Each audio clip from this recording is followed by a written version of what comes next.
crise econômica e política colocou as reformas no centro do debate. Reformas tributária, previdenciária, eleitoral e trabalhista seriam essenciais para o país retomar o rumo dos investimentos. No campo do direito do trabalho, o Congresso discute duas mudanças que afetam de forma profunda as relações entre patrões e empregados: a terceirização e a possibilidade de que acordos entre patrões e empregados possam ditar as regras, mesmo que elas contrariem a consolidação das leis do trabalho, a CLT. Essas mudanças e seus efeitos na vida de empresas, sindicatos e trabalhadores são o tema dessa Expressão Nacional.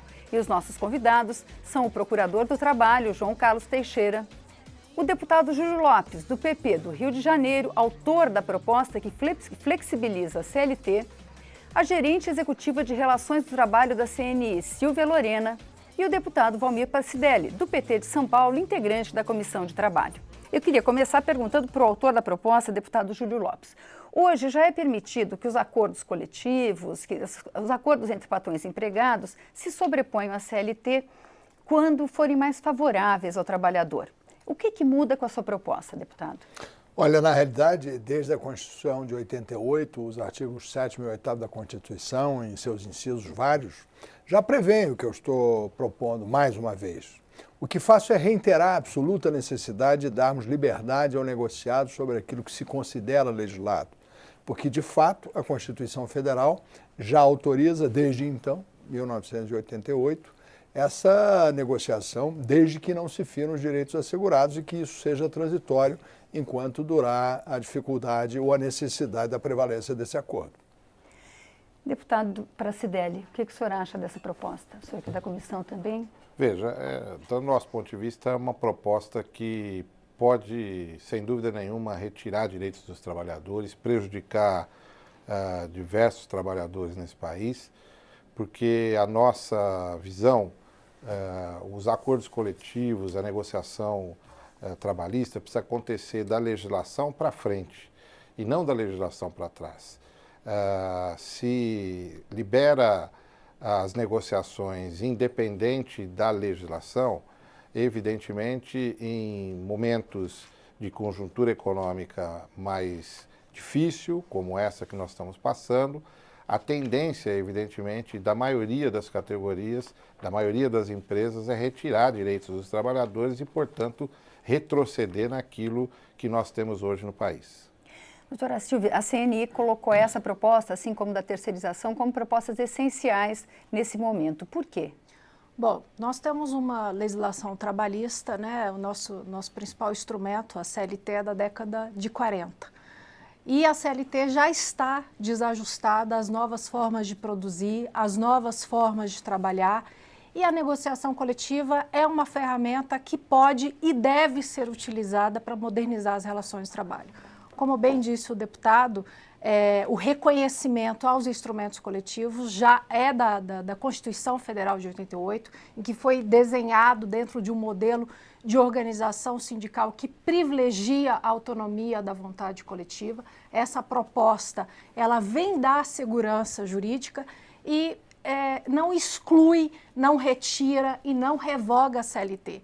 Na verdade, o que a proposta prestigiar a negociação coletiva significa dizer que aquilo que foi negociado tem força de lei. Nós temos uma legislação trabalhista tamanho único para um Brasil enorme, com interesses e necessidades diferentes. E negociar condições específicas de trabalho com força de lei faz com que as partes, faz com que trabalhadores e empresas possam, em um determinado momento ou uma determinada circunstância, ajustes condições específicas de trabalho de acordo com as suas necessidades. Doutor João Carlos, o senhor é de uma entidade que defende a liberdade sindical, que busca que ela avance. A negociação não é um fortalecimento dos sindicatos? Os sindicatos sempre brigaram muito pela assinatura da Convenção da OIT, a 154, que privilegia, que tenta dar força à negociação coletiva. Como é que o senhor vê essa questão? Sim, no Brasil, as entidades sindicais já praticam a negociação coletiva há muito tempo. De fato, a Constituição reconhece as convenções coletivas, acordos coletivos, né? mas a Constituição também estabelece como patamar mínimo os direitos previstos no artigo 7º da Constituição. E esses direitos, a própria Constituição estabelece que esses direitos devem ser, além de outros que visem a melhoria de sua condição social. Ou seja, o que o Constituinte estabeleceu no artigo 7º é que, além desses direitos, pode-se estabelecer outros que melhorem a sua condição social, ou seja, é o princípio da vedação do retrocesso social.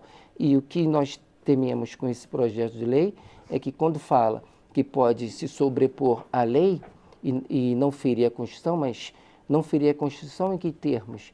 Porque na Constituição está estabelecido vários direitos e que são regulamentados pela CLT, na medida em que você pode, teoricamente, você preserva um direito que está na Constituição, mas você diminui seu patamar porque ele está regulamentado na CLT. A CLT, ela é de 43, mas já vem sendo flexibilizada há muito tempo. E a maior flexibilização que foi feita no direito do trabalho foi quando acabou com a estabilidade no emprego em 1966, que veio o FGTS e possibilitou que todas as empresas demitam o trabalhador sem qualquer fundamento.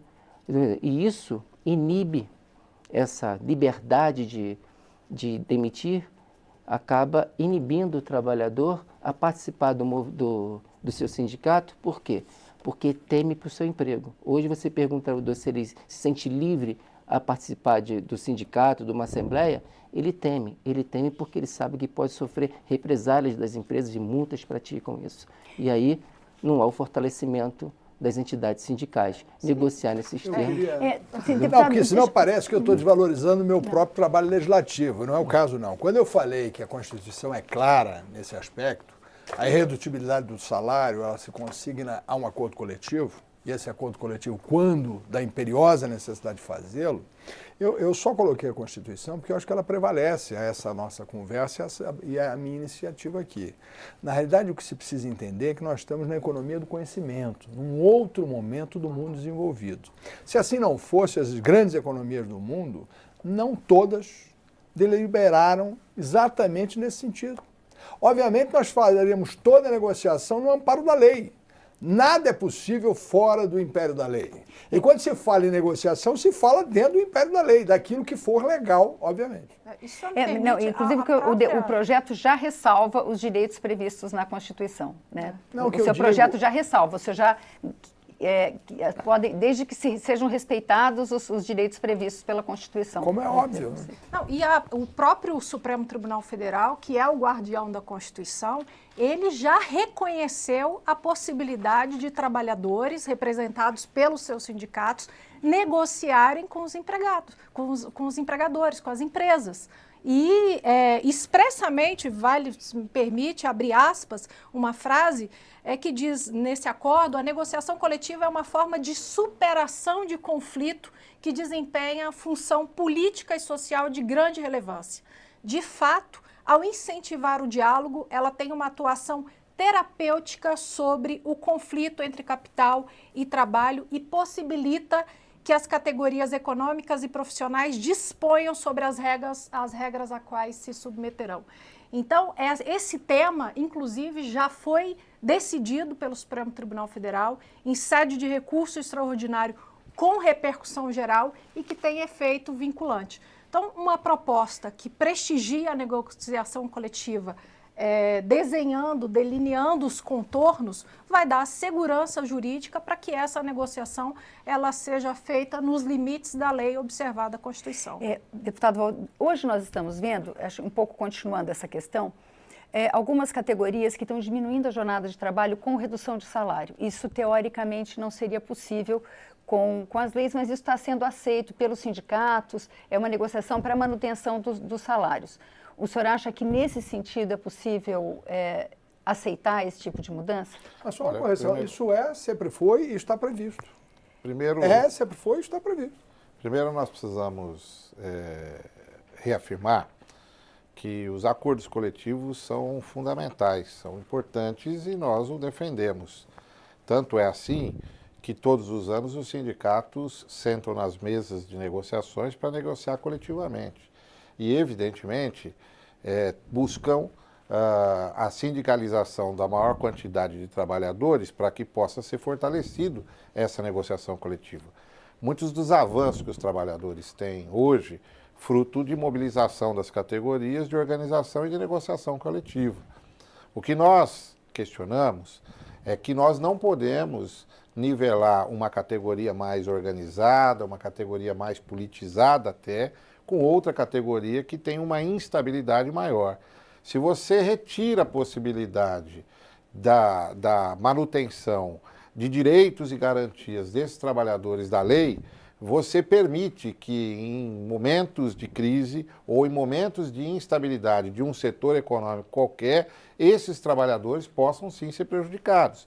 Então, o que nós queremos não é, não fortalecer a negociação coletiva. Ao contrário, queremos sempre fortalecer a negociação coletiva. Agora, o que nós reafirmamos é que a lei precisa garantir minimamente os direitos dos trabalhadores, indistintamente de categoria, porque senão nós vamos ter um conjunto de ataques a esses direitos feitos por diversas categorias, por diversos setores, que nós sabemos que passam por crises, às vezes sazonais, e que, ao invés de manter a condição de fortalecimento desses trabalhadores, inclusive com fortalecimento tecnológico, com conhecimento, etc., procuram diminuir a sua condição salarial, procuram diminuir a sua condição, de aprendizado, de investimento, de formação e de avanço na carreira,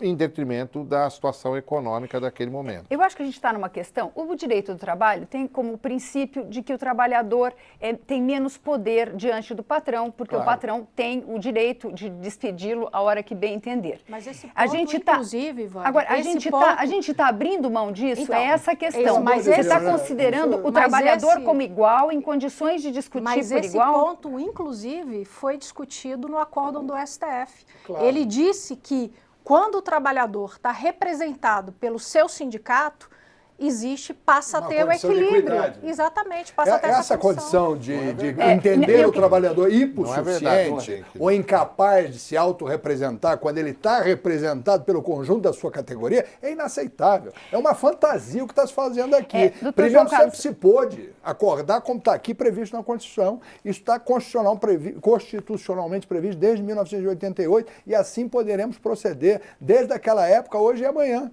Não há razoabilidade no que está se colocando aqui. Agora, doutor João Carlos, num momento de crise, como é que fica essa relação? Existe essa igualdade? Os sindicatos conseguem ter força? Porque a gente tem um momento de desemprego, de 12 milhões de desempregados.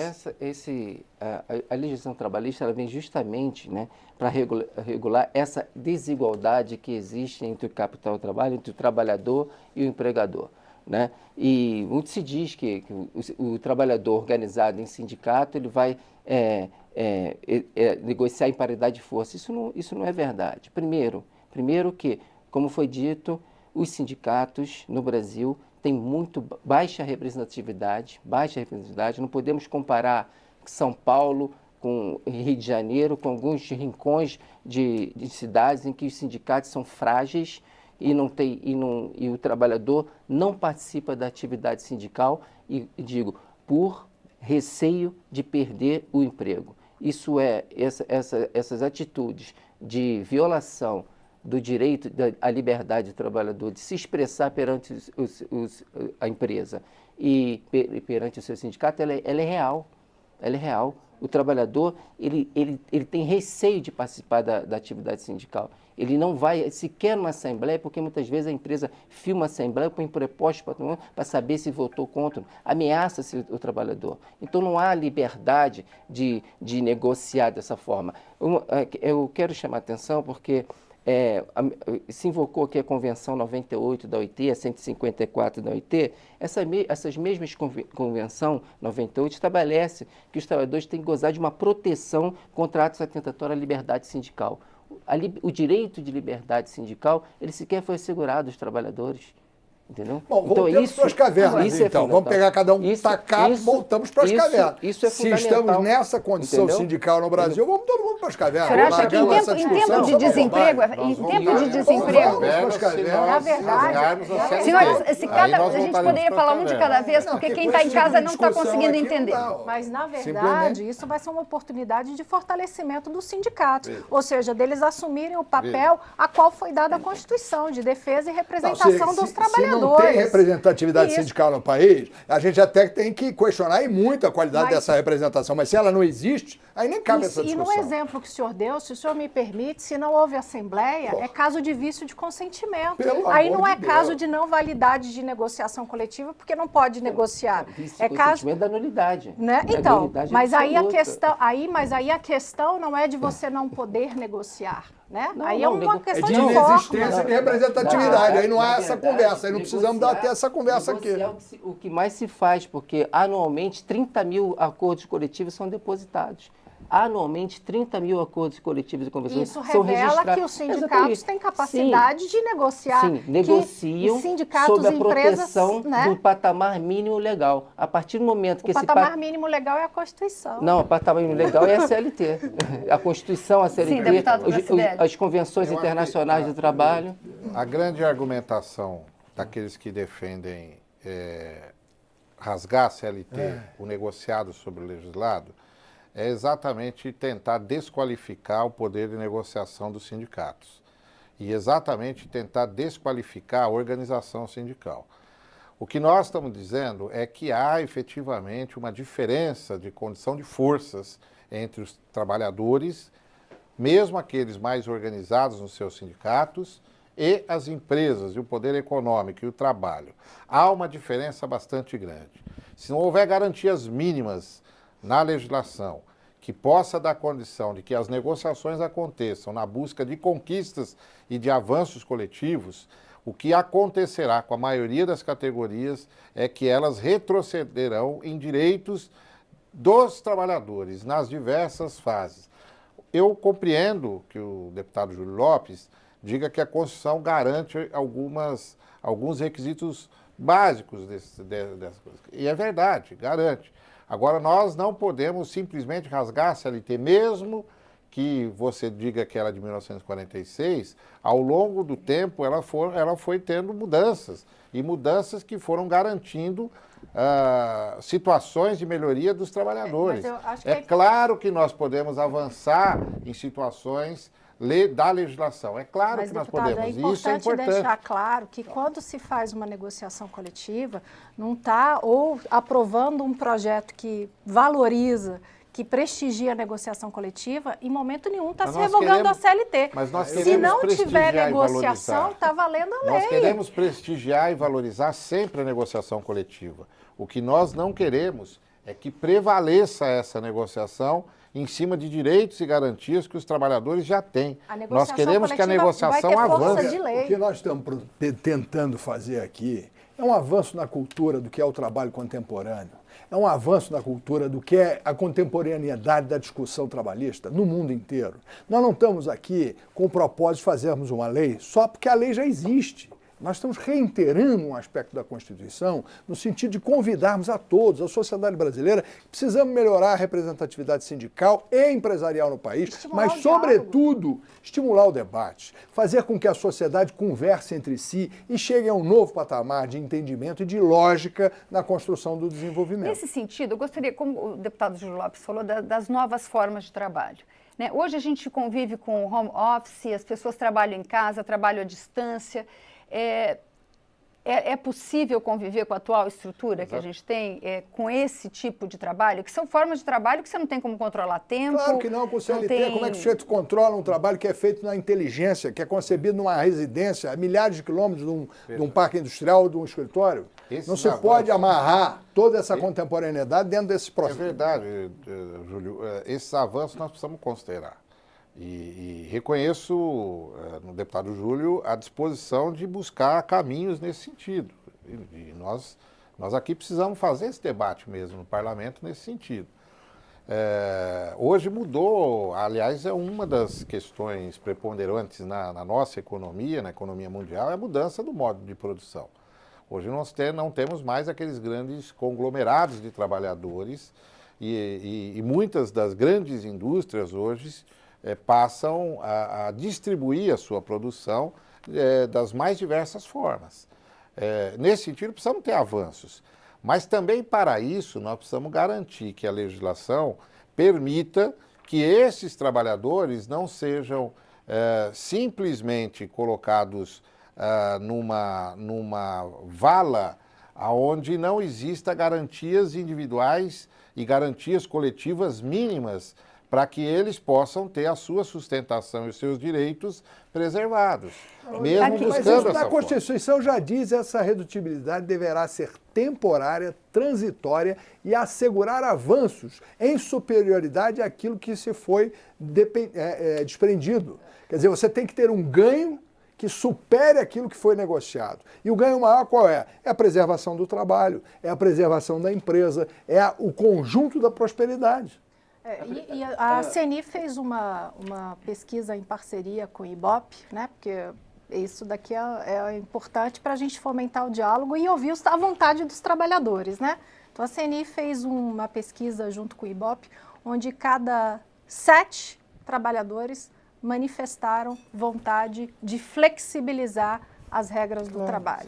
Ou seja, de poder negociar o seu horário de trabalho, o seu intervalo de trabalho. Porque isso, se a gente pegar um exemplo simples, numa cidade onde o trânsito é complicado, você poder diminuir, por exemplo, o seu intervalo de almoço e sair 15 minutos mais cedo, ou não trabalhar no sábado, ou compensar um feriado, isso é vontade dos trabalhadores.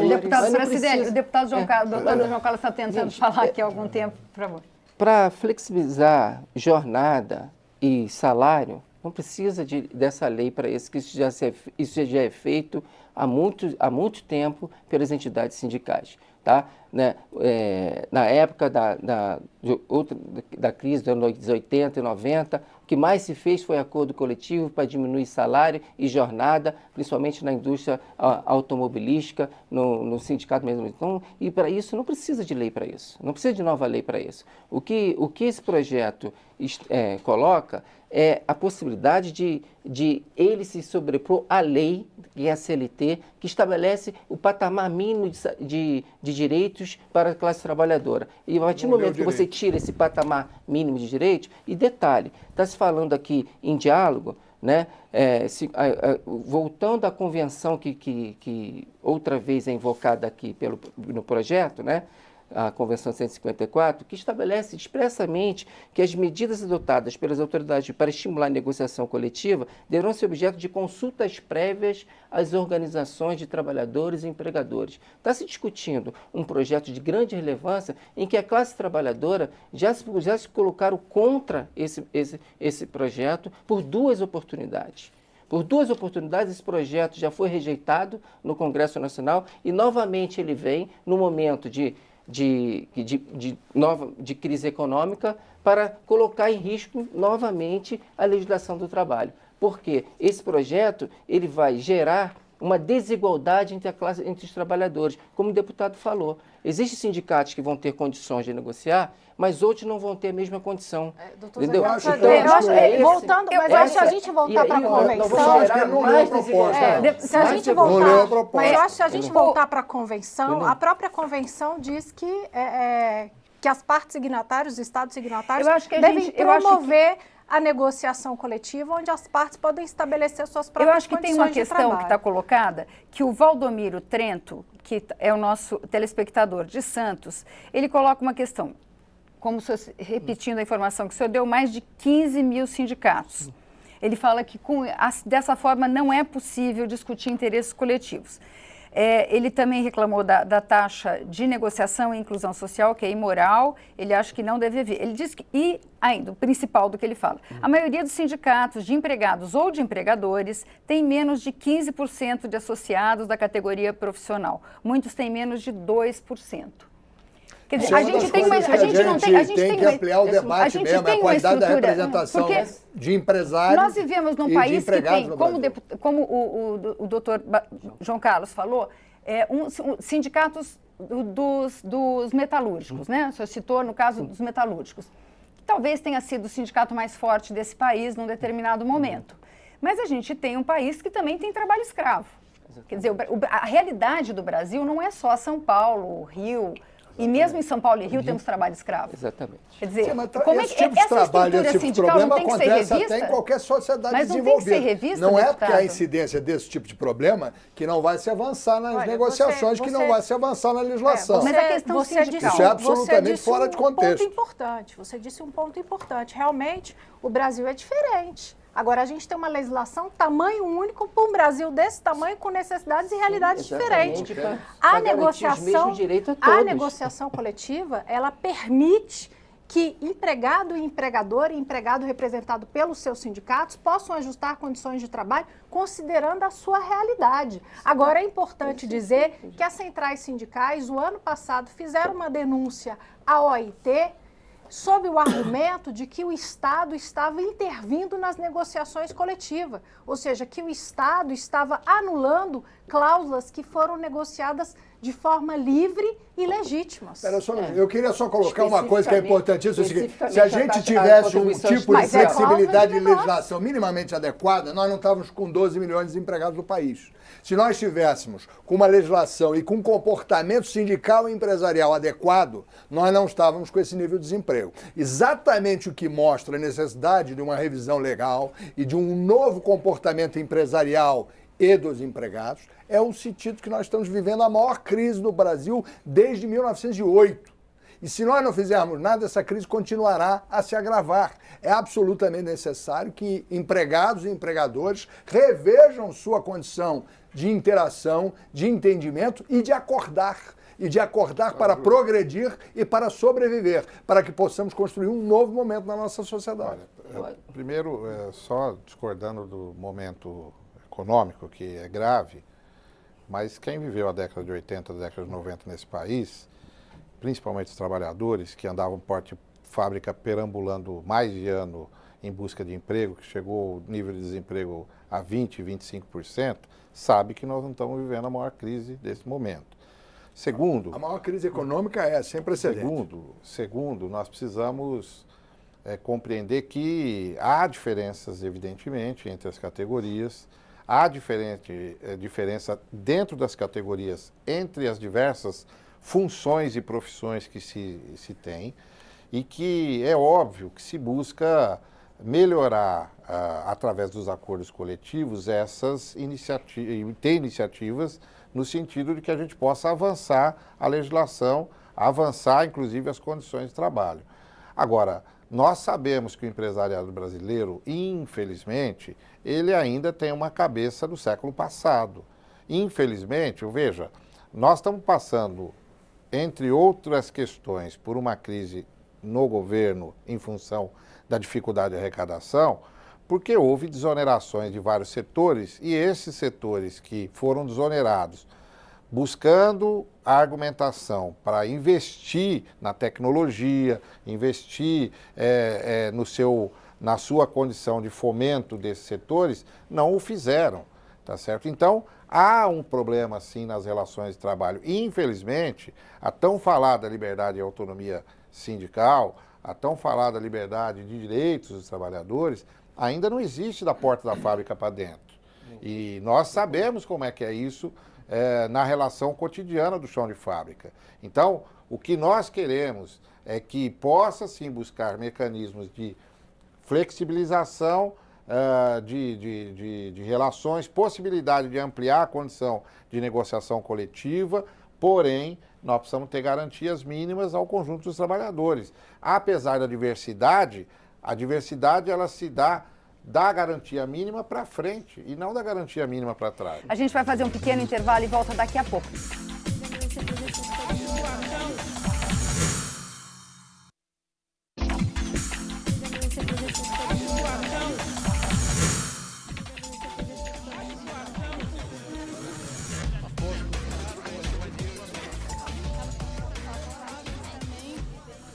O Expressão Nacional está de volta. Hoje nós discutimos a flexibilização das leis trabalhistas com o procurador do Trabalho, João Carlos Teixeira. O deputado Júlio Lopes, do PP do Rio de Janeiro, autor da proposta de flexibilização, a gerente executiva de Relações do Trabalho da Confederação Nacional da Indústria, Silvia Lorena, e o deputado Valmir Pracidelli, do PT de São Paulo, integrante da Comissão de Trabalho. A doutora Silvia se falou... Eu só queria ler aqui o parágrafo 2º do que eu estou propondo no projeto de lei 4962, que diz claramente: a flexibilização que proponho, a flexibilização do que cogita, portanto, o parágrafo anterior, limita-se à redução temporária de direito legalmente assegurado, especialmente em período de dificuldade econômica e financeira, pelo qual passa o setor ou a empresa representada, não sendo admitida a supressão do direito previsto em norma legal. Então, é só para quem não leu, porque está tão claro quanto a luz que está iluminando esse programa. A doutora Silvia falou agora há pouco da queixa dos trabalhadores, da intervenção do governo, do Estado, nas relações de trabalho. E eu gostaria de saber também em que lugar fica a Justiça do Trabalho nessa história. Né? O TST está razoavelmente dividido, né? 19 ministros se colocaram contra a proposta, o presidente do TST defende a proposta, quer dizer, os ministros a Justiça do Trabalho está atrapalhada aí no meio dessa história, está dividida. Porque, na verdade, a Justiça do Trabalho se tornou, quer dizer, o último recurso que o trabalhador tem para fazer valer seus direitos, porque, infelizmente, o direito do trabalho, né, ainda não foi garantido e efetivado para toda a classe trabalhadora. O direito do trabalho ele é diuturnamente violado pelas empresas. Mas no caso dos acordos coletivos, a Justiça pode interferir e vetar esses acordos? Essa questão da Justiça do Trabalho, por exemplo, muitas vezes é o Ministério Público que analisa alguns acordos coletivos que nos chegam por denúncia de trabalhadores que vê seus direitos reduzidos em alguns acordos coletivos. Muitas vezes esses acordos ferem efetivamente a lei. Com relação à queixa específica da OIT, que a Silvia fez referência, essa queixa é específica com relação à contribuição que os sindicatos estabelecem em convenção coletiva e que há uma certa desentendimento entre o Ministério Público, o sindicato e a Justiça do Trabalho, que já se firmou no sentido de que essas contribuições não são lícitas a se cobrar de todos os trabalhadores. Essa é a jurisprudência dominante. Tá? Então, mas isso, eu acho que essa discussão é uma discussão que vai ser colocada pelo Congresso Nacional. O importante aqui é que esse projeto, ele no caput, ele deixa bem claro que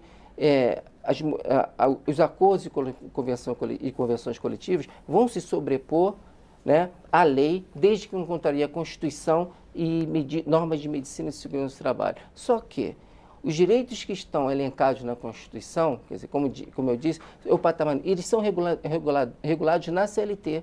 Eles são especificados e esmiuçados na CLT. Então, na medida em que você possibilita que um acordo coletivo disponha de outra forma, você está gerando uma desigualdade entre os trabalhadores. Se queixa da CLT, a CLT, sim, é a norma que protege todos os trabalhadores do país de forma igual, porque o que se quer gerar é igualdade social, igualdade econômica entre os trabalhadores, e não reduzir o seu patamar social. Porque quando você possibilita que determinada categoria estabeleça um direito diverso, você vai estar gerando não só desigualdade entre esses trabalhadores, como também concorrência desleal.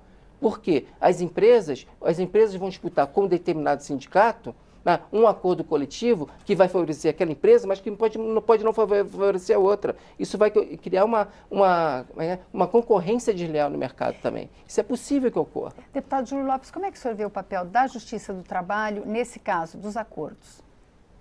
Eu acho que a maioria da Justiça do Trabalho será favorável, finalmente, a essa proposição. Porque eles têm que ratificar o acordo ou não? Como é que o senhor pensa essa questão? Eu acho que o que nós estamos propondo aqui é que, desde que haja o acordo está ratificado. Acordo se ratifica em si mesmo, no meu entendimento. Desde que não fira a lei e que seja feito dentro do império da lei, o acordo tem que prevalecer, ele tem que ser homologado pela Justiça Trabalhista. É exatamente o que nós estamos pretendendo aqui. É que nós possamos fazer um acordo, e esse acordo, dentro das normas legais do Brasil, que ele seja amparado e respeitado pela CLT e por aqueles que atuam na Justiça Trabalhista. O que a gente está pretendendo é exatamente isso. Deputado, vamos para a Cideli. Não, eu vou repetir aqui, eu concordo que o acordo seja valorizado. O que nós discordamos é que seja desconsiderado a legislação que garante direitos mínimos para que esse acordo seja realizado. Veja, a Justiça... Mas ninguém propôs isso, Palmeira, onde é que está isso? Pois é, mas quando se considera que a CLT não serve para nada, estas regulamentações todas que a Constituição estabelece para várias questões da relação capital e trabalho não seja garantida e que tudo é remetido à possibilidade do acordo coletivo, tudo pode ser flexibilizado, tudo pode ser discutido, debatido e acordado entre as partes, sem a garantia mínima da lei, você está desconsiderando o direito mínimo para os trabalhadores. O que eu digo que acontece hoje com a Justiça do Trabalho é que muitas vezes a Justiça do Trabalho ela toma decisões, como os empresários costumam dizer, favoráveis aos trabalhadores, porque ela protege os trabalhadores. Eu tenho dúvida dessa afirmativa, porque ela toma decisões em cima da legislação e da lei. E essa decisão em cima da legislação, ela garante aqueles direitos que muitas vezes os empresários não querem garantir. Eu, por exemplo, questiono, e acho que nós precisamos rever esse debate, dos arrestos de contas das empresas, indistintamente e indiscriminadamente, para garantir o pagamento de indenizações. Eu acho que essa é uma questão que precisa ser revista na Justiça do Trabalho. Mas não isso a que gente não vai tenha que garantir. num outro dia. Eu queria saber a opinião da doutora Silvia sobre essa questão da Justiça do Trabalho. Primeiro, eu gostaria de deixar claro que o setor produtivo, né, defende a proteção do trabalhador, o trabalhador deve estar protegido. O fato de você valorizar a negociação, prestigiar a negociação coletiva e aquilo que foi acordado ter força de lei, em nenhum momento significa suprimir, retirar ou revogar a legislação trabalhista. A negociação coletiva, o instrumento coletivo que for negociado de forma legítima, ele deve ter força de lei. Aquilo que for ajustado entre as partes deve valer como lei. Só queria dar um exemplo. Até pouco tempo atrás, eu digo algumas décadas, os shoppings, por exemplo, não podiam funcionar domingo. Teoricamente. Se fez um acordo, se fez um entendimento e eles hoje funcionam. Isso é uma regra respeitada e amparada pela legislação, não é verdade? Mas isso foi fruto de quê? De um entendimento, de um acordo, de um avanço. Foi fruto da negociação que avançou. Simples. Porém, a garantia mínima para isso era o pagamento de horas extras, que as empresas não queriam fazê-lo. Queriam que os trabalhadores trabalhassem no domingo sem ter o direito de hora extra, que é o direito de garantia. O que se chegou foi um acordo. Eu vou colocar um exemplo bobo para você que está em casa nos assistindo, porque me cobram muito, eu sou do Rio de Janeiro, e todos devem perguntar assim, por que você vai ao Rio de Janeiro, você não tem uma casa, vou repetir, não tem uma casa que você possa ouvir bossa nova, ou que você possa ir lá ter um jazz gostoso, enfim, uma coisa desse tipo. Simplesmente porque a legislação trabalhista ela é tão gravosa com aqueles que operam essas casas noturnas e que operam os restaurantes, porque elas limitam o regramento de tal forma que não permite que o sujeito vá lá, faça meia hora numa casa, meia hora na outra, meia hora na outra, e assim sucessivamente, para que possa ter complementariedade de trabalho, porque uma casa sozinha não se sustenta, tá certo? E aí o que acontece? Você tem uma regra tão pesada que ela simplesmente sufoca a existência daquela atividade, que é uma atividade, neste caso, lúdica, mas assim são milhares e milhares de atividades. Por quê? Porque existe uma contemporaneidade, existe uma realidade sobre a qual as leis precisam ser adequadas. Existe hoje uma necessidade de se acordar sobre coisas que não se faziam. Por exemplo, a economia compartilhada, a economia do Uber, a economia do hostel, a economia de todas essas áreas. Bom, eu queria colocar uma outra questão do nosso universo do trabalho, que é outra questão que a Câmara já aprovou, que está sendo analisada pelo Senado, que é a possibilidade das empresas terem trabalhadores, todos os empregados, serem terceirizados, inclusive os empregados que trabalham no que a gente chama usualmente de atividade fim, atividade principal da empresa. Hoje em dia, principalmente as atividades acessórias, como limpeza e segurança, que podem ser terceirizadas. E eu gostaria de saber rapidamente a opinião dos senhores. A gente não tem muito tempo, mas acho que a gente deve abordar a questão da terceirização. Essa questão da terceirização é uma outra tentativa de desestruturar ainda mais, né, a organização do trabalho. A organização do trabalho hoje está toda dividida, né? A produção hoje tem uma divisão do trabalho muito grande e o projeto que trata da terceirização, ele vem no sentido de possibilitar que as empresas contratem trabalhadores por interposta empresa, que só é permitido em determinadas hipóteses que a jurisprudência entendeu como vigilância e serviços de atividade secundárias da empresa, para que possibilite na atividade fim. A preocupação que o Ministério Público tem é que isso vai precarizar ainda mais as relações de trabalho. Se fala muito que vai gerar emprego. Essas pessoas não vão estar contratadas de qualquer jeito? Vão estar contratadas por...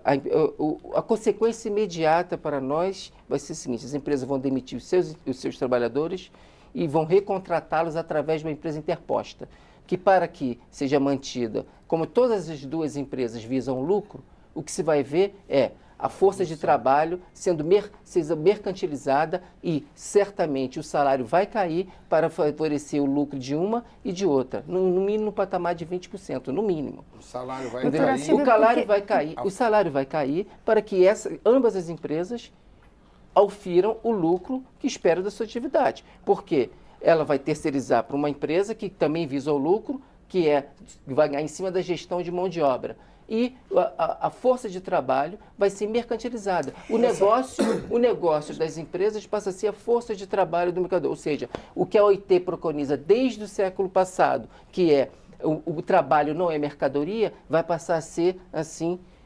O trabalho, a força de mão de obra vai ser mercantilizada. Coitado dos Estados Unidos, da Inglaterra e da França, quem seria da Suíça, vamos ouvir a doutora Silvia, que a CNI defende essa proposta. Plena de suas atividades. Qual a vantagem para as empresas? Veja, primeiro é importante esclarecer que terceirização e intermediação de mão de obra são institutos diferentes. Totalmente diferentes, não tem nada a ver. Terceirização é uma modalidade de gestão do processo produtivo de uma empresa. Se contrata um serviço ou se contrata um produto de uma empresa terceira que tem maior especialidade para realizar aquele serviço. E essa empresa contratada realiza isso com autonomia própria, com especialidade.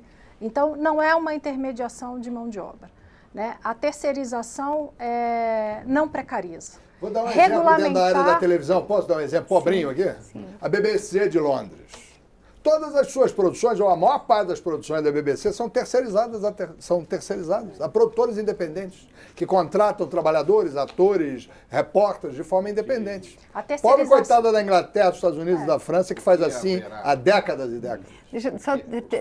Por favor. E a terceirização ela já é uma realidade mundial, ela já é fato. Então nós precisamos regulamentar para que dê segurança jurídica e proteção para todos os envolvidos, para os trabalhadores, para as empresas. Esse projeto de lei que foi aprovado aqui na Câmara, que agora está no Senado, a leitura dele nos mostra que ele traz uma proteção forte para os trabalhadores. O trabalhador, inclusive, vai ter uma dupla proteção. Se o empregador dele não pagar o direito... Resta obrigado a outra empresa. A empresa que contratou, que se utilizou indiretamente daquele serviço, passa a ser responsável pelo pagamento. Então, esse projeto, ele foi delineado para proteger o trabalhador e para dar segurança para aquele que terceiriza os serviços. Eu não concordo absolutamente. Eu acho que esse projeto busca, sim, precarizar o trabalho.